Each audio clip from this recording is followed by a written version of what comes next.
వేదభారత్ వీక్షకులకు అభినందనలు, ధన్యవాదాలు. మనం గత విభాగంలో ఆఫ్ఘనిస్తాన్ గురించి కొన్ని విషయాలు తెలుసుకున్నాము. ఇది ఆఫ్ఘనిస్తాన్ గురించి. ఆఫ్ఘనిస్తాన్ మహాభారత యుద్ధకాలంలో కొన్ని రాజ్యాల సమాహారంగా ఉండేది. అందులో ప్రధానమైంది గాంధారం. ఇంతకుముందు చెప్పుకున్నాము. ఇప్పటి ఆఫ్ఘనిస్తాన్, బలూచిస్తాన్ కలిపి మొత్తం 14 రాజ్యాలుగా ఉండేవని. ఆ 14 రాజ్యాల్లో ప్రధానమైనది గాంధారం. ఈ గాంధారం గురించి మహాభారతంలో కూడా ప్రధానంగా ప్రసక్తి ఉంది. గాంధారం అన్నది ఆ విధంగా కాశ్మీరం లాగా చాలా ప్రముఖమైన రాజ్యంగా ఉండేది సమీకృతమైన రాజ్యాంగ వ్యవస్థలో. సమీకృతమైన రాజ్యాంగ వ్యవస్థ అంటే 56 రాజ్యాలతో కూడిన సామ్రాజ్యం భరతఖండంగా ఉండేది. ఈ 56 రాజ్యాల్లో కూడా ప్రధానంగా వైదిక సంస్కృతి పరిఢవిల్లుతూ ఉండేది. వైదిక సంస్కృతి పరిఢవిల్లినప్పటికీ కూడా సమీకృత రాజ్యాంగ వ్యవస్థలో లేని దేశాలు, రాజ్యాలు ఆనాడు కూడా ఉండేవి. తూర్పున కూడా ఉండేవి, పశ్చిమాన కూడా ఉండేవి. వాటిని మనం అఖండ భారతంగా గుర్తించడం లేదు. భరతవర్షం కానీ అది మొత్తం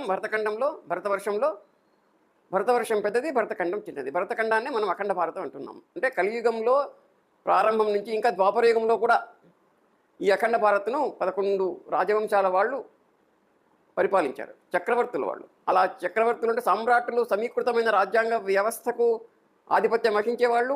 మొదట హస్తినాపురం, ఇంద్రప్రస్థం రాజధానులుగా కురువంశం వాళ్ళు పాలించారు మొత్తం భారతదేశాన్ని, మొత్తం అఖండ భారత్ను. ఆ తర్వాత అనేక శతాబ్దుల పాటు గిరివ్రజం రాజధానిగా కొన్ని రాజవంశాలు వాళ్ళు పరిపాలించారు. తర్వాత పాటలీపుత్రం రాజధాని అయింది. ఆ తర్వాత ఉజ్జయిని రాజధాని అయింది. ఉజ్జయిని రాజధానిగా ఉన్న సమయంలోనే భోజ మహారాజు చిట్ట చివరిగా అశ్వమేధ యాగం చేసి అఖండ భారత సమీకృతి అంటే 56 రాజ్యాల వ్యవస్థను పునరేకీకృతం చేసిన వాడు భోజ మహారాజు. అంటే కలియుగంలో 3800 ఏళ్ల వరకు కూడా ఈ అఖండ భారత్ అనేది సమీకృత రాజ్యాంగ వ్యవస్థగా కొనసాగింది. 56 రాజ్యాలు, వాటిలో ప్రధానమైన 14 రాజ్యాలు ఈనాడు బలూచిస్తాన్, ఆఫ్ఘనిస్తాన్ అన్న ప్రాంతాలకు విస్తరించి ఉండేవన్న విషయం గత విభాగంలో మనం తెలుసుకున్నాము. కాబట్టి ఈ గాంధార రాజ్యం కానివ్వండి, చుట్టుపట్ల ఉన్న హారా, రామఠ, ఉత్తర జ్యోతిష ఇటువంటి రాజ్యాలు కానివ్వండి, ఇవన్నీ కూడా నేటి ఆఫ్ఘనిస్తాన్లో భాగంగా ఉండేవి. ఉత్తర బాహ్లికం అనేది ఉత్తర చివరిగా ఉండేది. దరదస్థాన్ కూడా ఉండేది. ఆ దరదస్థాన్ ఉత్తర ఆఫ్ఘనిస్తాన్కు, ఉత్తర కశ్మీర్కు కలిపి ఒక విస్తరించి ఉన్న ప్రాంతం అనేది దరదస్థాను. ఈ దరదస్థాన్ కానివ్వండి, గాంధారం కానివ్వండి, ఇవన్నీ కూడా భారతీయమైన సంస్కృతికి నిలయాలుగా ఉండేవన్నమాట. అంటే చాలా ప్రధానమైన వైదిక పరిణామాలన్నీ కూడా, అంటే ఒక విశ్వవిద్యాలయం కానివ్వండి, లేదంటే దేవాలయాలు కానివ్వండి, లేదా యజ్ఞయాగాదులు జరిగాయనుకున్నాము అవి కానివ్వండి, లేదా చరిత్ర రచన, సాహిత్యం కానివ్వండి, ఈ ప్రాంతాల్లో బాగా పరిఢవిల్లింది. మహాకవులు చాలామంది ఇక్కడ పుట్టారు. సంస్కృత భాషలో ఉన్నత విద్యాబోధన జరిగిన దేశమంతా జరిగింది. అలాగే గాంధారంలో కూడా, అంటే ఆఫ్ఘనిస్తాన్ తదితర ప్రాంతాల్లో కూడా సంస్కృత భాషలోనే ఉన్నత విద్యా బోధన జరిగింది. ఇది ప్రధానమైనది. బ్రాహ్మీ లిపి విస్తరించి ఉండేది ఈ ప్రాంతం అంతా కూడా. అంటే బ్రాహ్మీ లిపి ఒక ఆఫ్ఘనిస్తాన్లోనే మాత్రమే కాదు. అంటే ఆఫ్ఘనిస్తాన్ అంటే 11 రాజ్యాలు, బలూచిస్తాన్ మరో 5 రాజ్యాలు కలిపి, మరో 3 రాజ్యాలు కలిపి 14 రాజ్యాలు అనుకుంటున్నాం.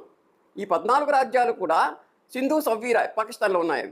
అవి ఎన్నికలు 16 రాజ్యాలు వాయువ్య ప్రాంతంలో ఉన్నప్పుడు ఈ 16 రాజ్యాల్లో కూడా సంస్కృత భాషా మాధ్యమంగానే బోధన జరిగింది. అంతేకాదు అఖండ భారత్లోని మిగతా 40 రాజ్యాల్లో కూడా సంస్కృత భాషా మాధ్యమంగానే బోధన జరిగింది. బ్రాహ్మీ లిపి అనేవాళ్ళు ఆ ప్రాచీన లిపిని, అంటే అన్ని భాషలకు సంస్కృత భాష ఏ విధంగా మూల భాష అయిందో అలాగే అన్ని లిపులకు కూడా దేశంలో బ్రాహ్మీ లిపి మూల లిపి అయింది. దాని నుంచినే ఆఫ్ఘనిస్తాన్లో లిపి ఏర్పడింది. బ్రాహ్మీ లిపినే రూపాంతరంగానే తర్వాత కాలంలో గాంధార ప్రాంతంలో ఉండే గ్రంథరచన జరిగింది. సంస్కృత భాషా సాహిత్యం పరిఢవిల్లింది అన్నమాట. అలాగే కశ్మీరీ లిపి కూడా శారద అంటారు కశ్మీరీ భాషకు. అలాగే ఈ ఉత్తర ప్రాంతం అంతా బోటీ భాషలు వచ్చాయన్నమాట. బోటీ లిపి ఏది కూడా తయారైంది. ఇవన్నీ కూడా బ్రాహ్మీ లిపి నుంచినే పుట్టాయి. ఈ బ్రాహ్మీ లిపికి ప్రధానమైన కేంద్రం గాంధార ప్రాంతంగా ఉండేది, గాంధార రాజ్యంగా ఉండేది.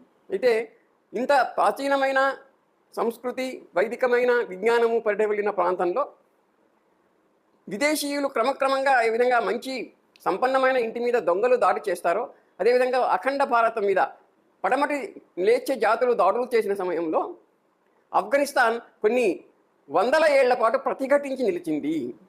ఆ తర్వాత ప్రతిఘటన ఎప్పుడైతే సన్నబడిపోయిందో అప్పుడు క్రమక్రమంగా ఆఫ్ఘనిస్తాన్ ప్రాంతాలలో వైదిక సంస్కృతి తగ్గిపోయి మ్లేచ్ఛమైన భావాలు అంటే విదేశీయమైన భావాలను అనుసరించే ప్రజల సంఖ్య పెరుగుతూ వచ్చింది. ప్రధానంగా గాంధారం అంటే ఆఫ్ఘనిస్తాన్ భారత్ నుంచి విడిపోవడానికి ఈ విధమైన వైదికమైన మతాలు అక్కడ సన్నగిల్లిపోవడం ప్రధాన కారణమే. ఆది శంకరాచార్యుడు కలియుగంలో దాదాపు 2500 ఏళ్ళు గడిచిన తర్వాత అంటే క్రీస్తు శకం పుట్టడానికి 5వ శతాబ్దిలో ఆది శంకరాచార్యుడు మొత్తం దేశమంతటా తిరిగి సాంస్కృతికమైన చైతన్యాన్ని కలిగించాడు. ఈ సాంస్కృతికమైన చైతన్యం భగవద్గీత, మహాభారతం ఇటువంటి అంటే కృష్ణుడు, యదువంశ కృష్ణుడు, ఆ పరంపర వేదవ్యాసుడు వీళ్ళ పరంపర నుంచి వచ్చిన సంస్కృతిని పునరుద్ధరించడానికి ఆది శంకరాచార్యుడు ప్రయత్నం చేశాడు. ఎందుకు పునరుద్ధరించవలసి వచ్చింది అంటే అంతకు పూర్వం శంకరాచార్యునికి పూర్వం దాదాపు 1000 ఏళ్లకు పూర్వం గౌతమ బుద్ధుడు జన్మించి బౌద్ధ మతాన్ని స్థాపించాడు. కానీ బుద్ధ భగవానుడు చెప్పింది ఒకటి, ఆ తర్వాత అనుయాయులు పాటించింది ఒకటి. ఫలితంగా ఏమైంది? యుద్ధం చేస్తే హింస కాబట్టి యుద్ధాలు చేయకూడదు అన్న బౌద్ధ సిద్ధాంతం దేశవ్యాప్తంగా ఆవహించింది. అంటే యుద్ధం చేసి విజయం సాధించుని కృష్ణుడు చెప్తే యుద్ధాలు మానేయాలి అని చెప్పి బౌద్ధులు ప్రచారం చేశారు. కాబట్టి దీని ఫలితంగా అంతర్గతంగా అనైక్యత ఏర్పడింది. విదేశాల నుంచి వచ్చే తండాలను ఎదిరించి పోరాడి తిప్పికొట్టాలన్న ఆలోచన కూడా నామరూపాలు లేకుండా పోయింది. ఈ స్థితిలో ఆది శంకరాచార్యుడు మళ్ళీ దేశమంతటా పర్యటించి యదుకుల కృష్ణుడు ఏదైతే చెప్పాడో యుద్ధం చేసి దేశాన్ని రక్షించుకో, యుద్ధం చేసి సమాజాన్ని రక్షించుకో, యుద్ధం చేసి మంచిని పెంచు అన్న సిద్ధాంతాన్ని ఆది శంకరాచార్యుడు ప్రతిపాదించిన సమయంలో దేశం మొత్తం ఆయన యొక్క ప్రభావానికి మళ్ళీ వైదికమైన సంస్కృతికి పునరుద్ధరణ బాగా జరిగింది అన్ని ప్రాంతాల్లో కూడా. అయితే పడమట వాయువ్య ప్రాంతంలో ఆఫ్ఘనిస్తాన్లో, తూర్పున బర్మాలో, దక్షిణాన శ్రీలంకలో, ఉత్తరాన టిబెట్లో మాత్రం ఈ బౌద్ధ మతం అలాగే నిలిచిపోయింది. దీనివల్ల ఏమైందంటే ఇస్లాం ఆ తర్వాతి కాలంలో ఇస్లాం దుండగులు, ఇస్లాం జిహాదీలు వచ్చి గాంధారము ఈ తదితర 14, 15 రాజ్యాల్లో చొరబడినప్పుడు ప్రతిఘటించే వాళ్ళు లేకుండా పోయారు. ఎందుకని? బౌద్ధం ఎక్కువగా ఉంది అక్కడ, బౌద్ధుల సంఖ్య ఎక్కువగా ఉంది. యుద్ధం చేస్తే హింస కాబట్టి యుద్ధాలు మానేశారు వాళ్ళు. ఫలితంగా ఏమైంది? ఇస్లామిక్ జిహాదీలు గ్రామాలను తగలబెట్టారు, మతం మార్చారు, ఊచకోత కోశారు, దోపిడీలు చేశారు. వీటన్నిటినీ కూడా బౌద్ధ మతస్థులు నిరోధించలేకపోయారు. ఫలితంగా ఆఫ్ఘనిస్తాన్లో 99% ప్రజలు ఇస్లాంను స్వీకరించే దుస్థితి క్రీస్తు శకం అంటే కలియుగం 4000 సంవత్సరాల నాటికి, ఇటువంటి క్రీస్తు శకంలో 11వ శతాబ్ది నాటికి ఇటువంటి దుస్థితి ఏర్పడింది. అక్కడే ఆ విధంగా ఇస్లామీకరణ జరిగిన ఆఫ్ఘనిస్తాన్లో అంటే భారతదేశంలో ఒకప్పుడు భాగమై వైదిక సంస్కృతికి నిలయమైన ఆఫ్ఘనిస్తాన్లో గాంధార తదితర రామఠ, హారా, ఉరగా, దరదా ఈ దేశాలలో, ఈ ప్రాంతాలలో ఇస్లాం ఎక్కువ అయింది కాబట్టి ఆ దేశం మేము విడిపోతాము అనే భావాలు కూడా, విచ్ఛిన్నమైన భావాలు కూడా ఆ విధంగా కలియుగం 4000 సంవత్సరం దాటిన తర్వాత అంటే క్రీస్తు శకం 11వ శతాబ్ది నుంచి కూడా మొదలైనాయి. ఆ విధంగా దూరం కావడానికి దోహదం చేసింది. అంతేకాదు ఒకప్పుడు హిందువులు అంటే భారతీయులు ఎక్కువగా భారతీయ సంస్కృతికి వారసులైన వాళ్ళు ఉన్న చోట కొత్తగా వచ్చిన జిహాదీ తత్వానికి వారసులైన వాళ్ళు గజనీ కానివ్వండి ఇటువంటి వాళ్ళందరూ కూడా అక్కడ పుట్టి పెరిగి అక్కడ రాజ్యాలు ఏర్పాటు చేసి అఖండ భారత్ మీదకి మళ్ళీ వాళ్ళే దాడి చేశారు. ఒకప్పుడు అఖండ భారత్లో భాగంగా ఉన్న ఆఫ్ఘనిస్తాన్ అప్పటికి అంటే క్రీస్తు శకం 11వ శతాబ్ది నాటికి అఖండ భారత్ నుంచి విడిపోవడం జరిగింది. అది విదేశంగా మారడం, ఆ విదేశం నుంచి మళ్ళీ స్వదేశంలోకి దాడులు రావడం, గజనీ లాంటి వాళ్ళు సోమనాథ్ దేవాలయంపై దాడి చేయడం ఇటువంటివన్నీ కూడా జరిగాయి. కాబట్టి క్రమక్రమంగా అంటే వైదిక సంస్కృతి క్షీణించిపోయిన ప్రాంతాలన్నీ కూడా దేశం నుంచి దూరమైనాయి, అఖండ భారత్ నుంచి దూరమైనాయి. ఇస్లాం ఎక్కడెక్కడైతే ప్రబలిందో అక్కడల్లా కూడా ఈ విచ్ఛిన్నమైన భావాలు జిహాదీల యొక్క ఇస్లాం మతంగా మనం వ్యతిరేకించడం లేదు, కానీ ఇస్లాం మతస్థులు ఎక్కువ ఉన్న చోటల్లా కూడా జిహాదీలు పుట్టుకొచ్చారు. ఈ జిహాదీల యొక్క తత్వం ఏమిటి?